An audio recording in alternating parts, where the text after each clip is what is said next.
Hi, a very warm welcome to Self-Loving Wednesdays live. And today we are going to talk about three things that I think are essential if you want to make the shift from self-doubt, self-criticism, self-sabotage into more self-compassion, into more kindness, into more self-love. And like it all starts, of course, with a decision. Any change we want to make starts with a decision and with a commitment. So you really need to be in this place where you can tell yourself, enough is enough, and I don't want to do this anymore. Because it will give you all the strength to make the change. And this is something that really needs to start with you. And of course, you can get a lot of support on the way with implementing your decision, a lot of support, to follow through on your commitment. But this first deep and really heartfelt decision that you don't want to do this to yourself anymore needs to be yours. And I wouldn't be even like talking to you here if I didn't tell myself that enough is enough at some point. I would be probably like doing another degree or another like diploma course, hoping that the moment I graduate, I would feel like good enough to share something with the world. But time is our big ally here. So the older we grow, the more we realize that we don't really want to spend our life standing in our own way, to living fully and happily, and just the way we want to live and the way we deserve to live. So if you are not there yet, at this clear decision that enough is enough, then I really encourage you to do a bit of reflection, and maybe a bit of journaling about what the alternative is. So if you don't put an end to self-doubt, self-sabotage, self-criticism, what would your life look like for the years to come? And is it really the way you want to live? And if you spend a bit of a time thinking about it, this can be your best motivation ever to make the change. So once the decision has been made, there are three things that will make your path forward much, much easier. So the first thing is to really accept and sink in the idea that all the negative or limiting thoughts you have about yourself is just the way you learned to think about yourself. It's just a learned behavior. And this is so important because our mind so often traps us into thinking that this is just the way we are. This is our personality, or this is our character, and like we can't do anything about it. This is never true. You haven't been born like being mean to yourself. Like for the first few weeks or months of your life, you expressed yourself fully. You had no problem like showing your contentment or your frustration using all the means available. And you were just okay being you. But then like life happens and it's not always milk and honey.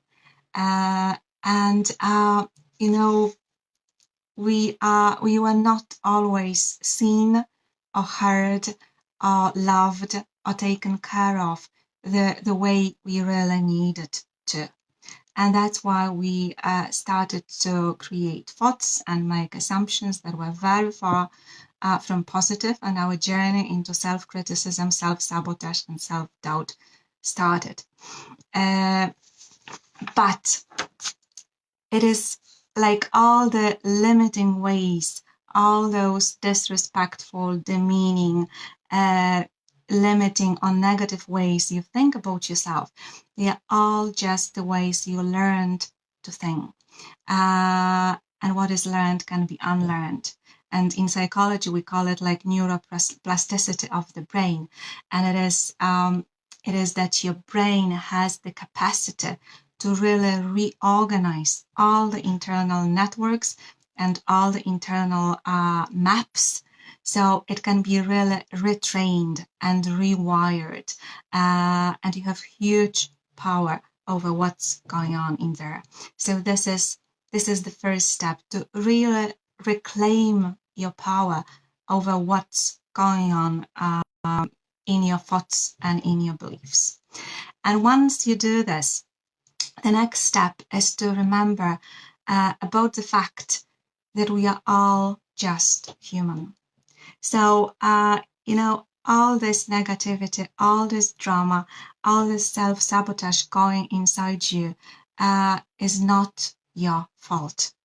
And of course, we are responsible for our own happiness. We are responsible for creating kinder and gentler and more compassionate ways of relating to ourselves. But we are not to blame for all the negative ways that we have learned to think about ourselves up to now, because they are all the result of the beliefs and of the thoughts of our parents and our grandparents, very often of our great grandparents. They are the result of our whole upbringing, all the small and big traumas we went through up to now, and also the society, the culture we grew up with, and we still live in. So you had very, very little control over all of this. And the truth is that you have always been doing the best you could with the resources you had, as we all have. We all do the best we can with the resources we have. And we are all just human. And being human means making mistakes, failing at times, being imperfect, suffering or struggling. This is all just part of life.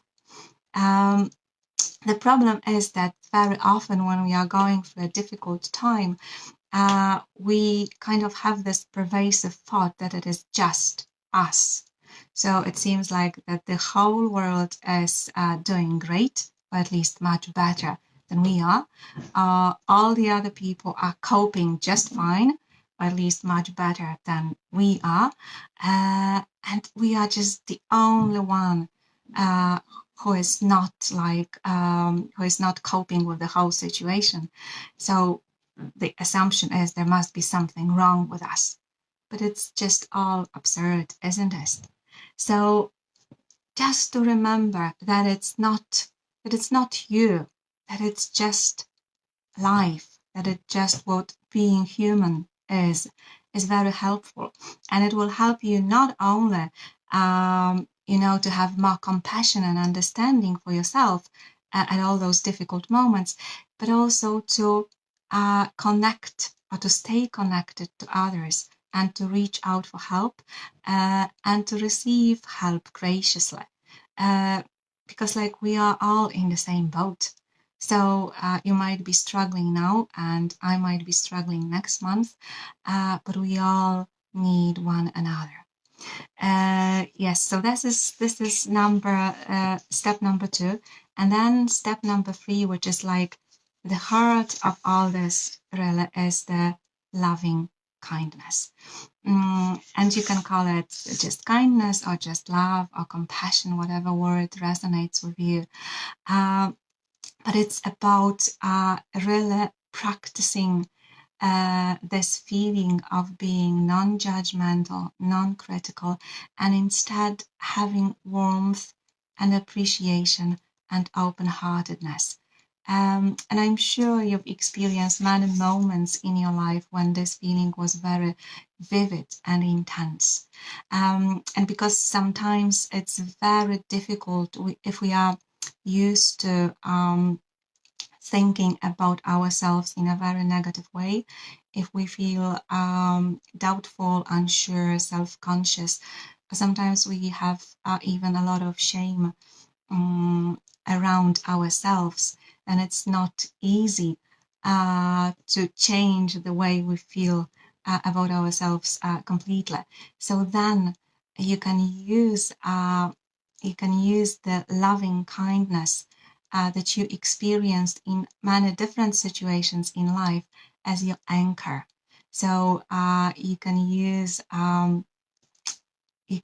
any situation, any person, pet, even, a beautiful landscape, something that easily evokes this beautiful feeling in you, and then redirect it back to yourself. And I remember when my first son was born, and I was just 23 at the time, and it was a long labor, kind of complicated at the end because he had a cord around his neck.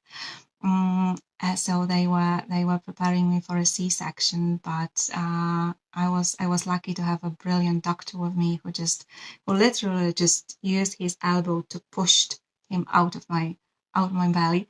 So it was very early in the morning, and I was exhausted simply. And I remember the sun started to come through the blinds in the window, and the doctor like put my son on my breasts, and they had to put a few stitches, and he looked so tiny and fragile, so I was afraid that if I feel some pain, I could just press or squeeze him. So I asked my husband to hold him instead.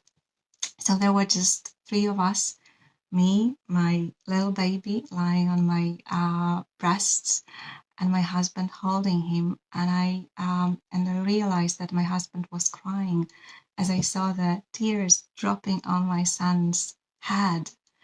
And that was an amazing moment. And it felt like, the whole world disappeared and the time just stopped. And there were just three of us.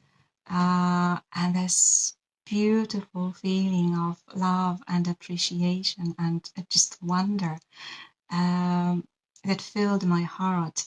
And it's even difficult to find words to describe it. But for a moment, it just went far beyond the three of us in a hospital room. It was so huge, all encompassing, like the whole life and all the living creatures, and like it was all over. So this is my very strong anchor, and like it's 26 years. It happened 26 years ago, so it was a long time ago. But still, whenever I need to connect to this feeling of loving kindness, I would very often go back to this moment in time, and if I focus, it's still there. So I'm sure you have like similar moments, yes, and it can be something very simple, like a beautiful sunset, like playing with your child. Sometimes we have moments from our childhood with our grandparents or our pets. It can be even very moving scene from a movie you've watched. Whatever it is, you can just use it as an anchor to recreate this feeling in your body, in your heart, and then redirect it into yourself. Just enveloping yourself in this beautiful emotion. And this is a very powerful exercise. And I work with my clients. We very often do specific meditations to use loving kindness to bring more compassion and love towards ourselves. So to summarize, it all starts with a decision. It all starts with you saying, enough is enough. I'm not going to like be mean to myself anymore. And then remembering that you can rewire your brain, that whatever you learned, whatever negative or limiting ways you think about yourself, they can all be unlearned and changed into something more helpful, more positive. Then remember about our common humanness. That if you struggle, if you make mistakes, if you are imperfect, it's not just you. It's all of us. It's just what life is.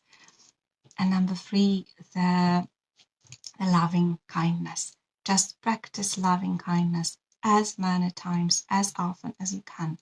And practices towards everything and everyone. But just remember to also direct it towards yourself. And these are 3 very powerful ways to really put a stop to being so judgmental, so critical towards yourself, and to stand in your own way to living the way you really want to live. So, so that's all for today. So, and just remember that whenever you're ready to make a real breakthrough in how you relate to yourself, I'm here to support you, and just be sure to check my self-love magic makeover program, because it will take you through very very simple but very powerful 7 steps that will allow you to fall back in love with you. Thank you very much for watching this, and I'll be delighted to hear your comments, and maybe you have any questions. So just put them down in the comments, or you can always send me a private message. Okay, so thank you very much for today, and I'll see you again next week. Bye for now.